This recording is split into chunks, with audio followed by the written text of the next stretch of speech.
The party continues inside Starlight Stadium. That is right. Pacific FC, the Canadian Premier League team, defeats MLS side Vancouver Whitecaps in the first ever battle of BC, and the fans are loving this one.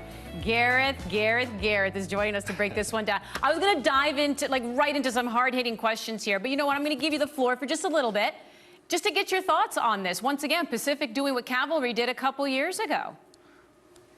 Get me warmed up here.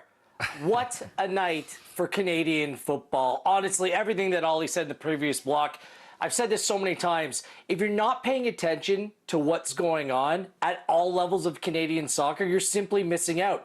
We do this like almost every day here on OneSoccer, but this is why we say go tell your friends, go tap your mate on the shoulder and let him know that this is happening, because we're seeing a massive shift here, because it wasn't just in terms of the upset. The play was outstanding on the field. It was entertaining football. The atmosphere was off the charts. Just 5,000. I mean, it seemed like 50,000 there, wasn't it? And the commitment and the effort by the players on the field. And not just players, Andy. Canadian players shining brightest out there today. I just thought the entire spectacle is something special since this competition expanded to feature Canadian Premier League teams, and then obviously League One Ontario and PLSQ. It's added a couple different layers. It's added another element. I don't think you can take anything for granted. Tonight, Pacific deserved this victory. There was no question in anyone's eyes, anyone who watched this game. The team in purple, the Canadian Premier League side, was by far the better team. And on top of this, a trend is starting here. This is just really the second year in earnest we've had this expanded Canadian Championship competition. Now MLS teams, the three MLS teams, Toronto FC, CF Montreal, and Vancouver Whitecaps, 3-2 against Canadian Premier League teams. I mean, it's pretty much even Steven down the road. So I think it's time for those naysayers, those people that might not be up to figuring out what's going on in the Canadian Premier League. There's some real quality here, players getting opportunity and taking full advantage of it. It's wonderful to see. And I'm going to ask you both this, but I'll begin with you, Gareth. The barometer of the Canadian Championship. How do you use the Canadian Championship to measure where CPL teams are with MLS teams? How much stock do you put in that? This is your direct path, your direct route into the CONCACAF Champions League. And on top of that, a trophy's on the line. Like, it's a special experience. Go talk to any player on any side over the years that's won the Voyageurs Cup. It's the People's Cup, it's the Fans Cup, and the fans get to celebrate with their own teams when they go on and win it. It's just a special experience here. So everything's being turned up. I don't think you can just show up like the Vancouver Whitecaps did in this game. Let's be frank here, okay? Because Pacific were great. The effort was off the charts. It was an absolutely gutless performance by the Vancouver Whitecaps. Spineless. They were outworked every step of the way. They were fouled 26 times this night by Pacific. There was no response. There was no urgency to step up their game. There was no extra commitment. They were honest, they were limp, they were weak, and they were outmanned for 90-plus minutes. That is embarrassing. These are players that make hundreds of thousands of dollars, some of them, against a Canadian Premier League side, a club that's less than 3 years old. You know, the Cavalry won when Vancouver was in transition in 2019 over 2 legs. Okay, you know, like seeing the state of the Whitecaps at that point, this Whitecaps team is much better. They're only 3 points out of a playoff spot. They've been showing life. They were undefeated in 8 coming in.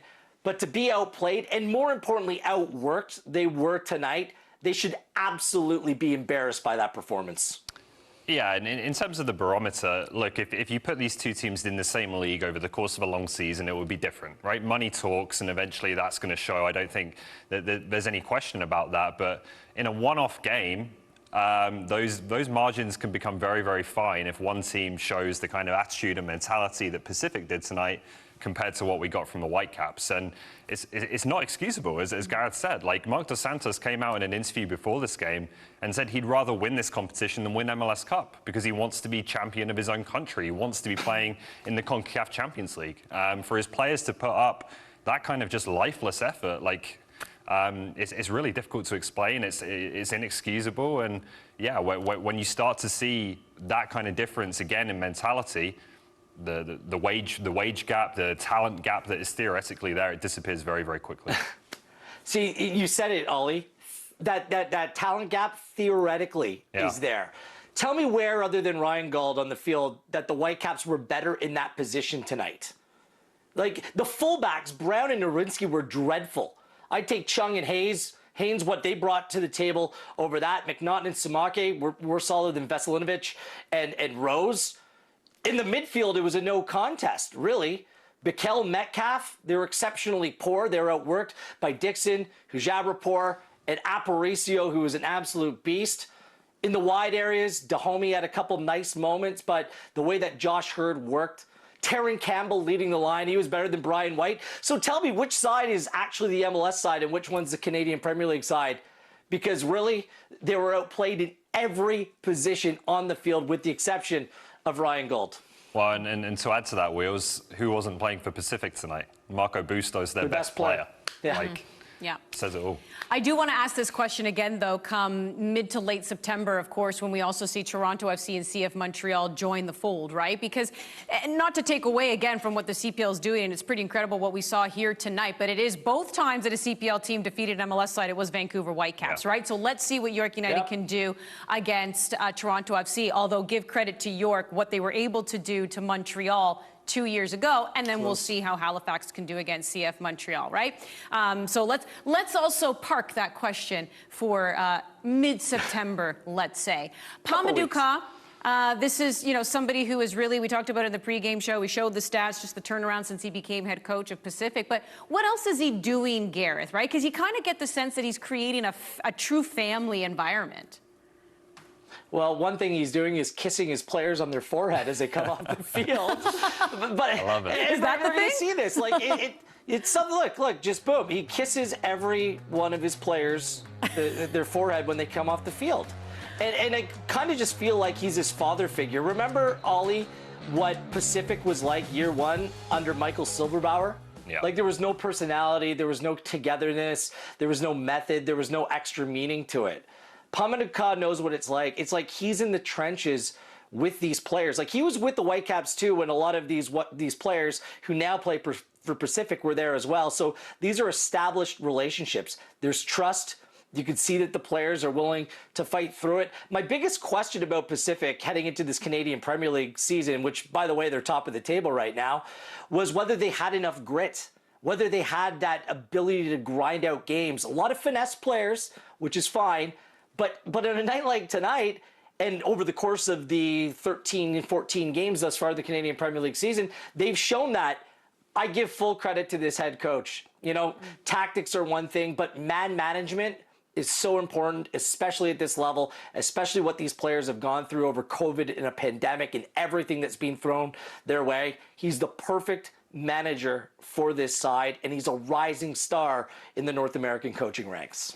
Yeah, he's a manager going places, in my opinion. And there's two things for me. One is just his sheer force of personality. Like, it's magnetic. I was stuck in a hotel for 6 weeks with him last year in the bubble for the CPL. And you just enjoy... Did he kiss your forehead? Sadly not. No, I'm still waiting for that. But you just enjoy being around him. It was Ollie kissing his ass. That's what it was.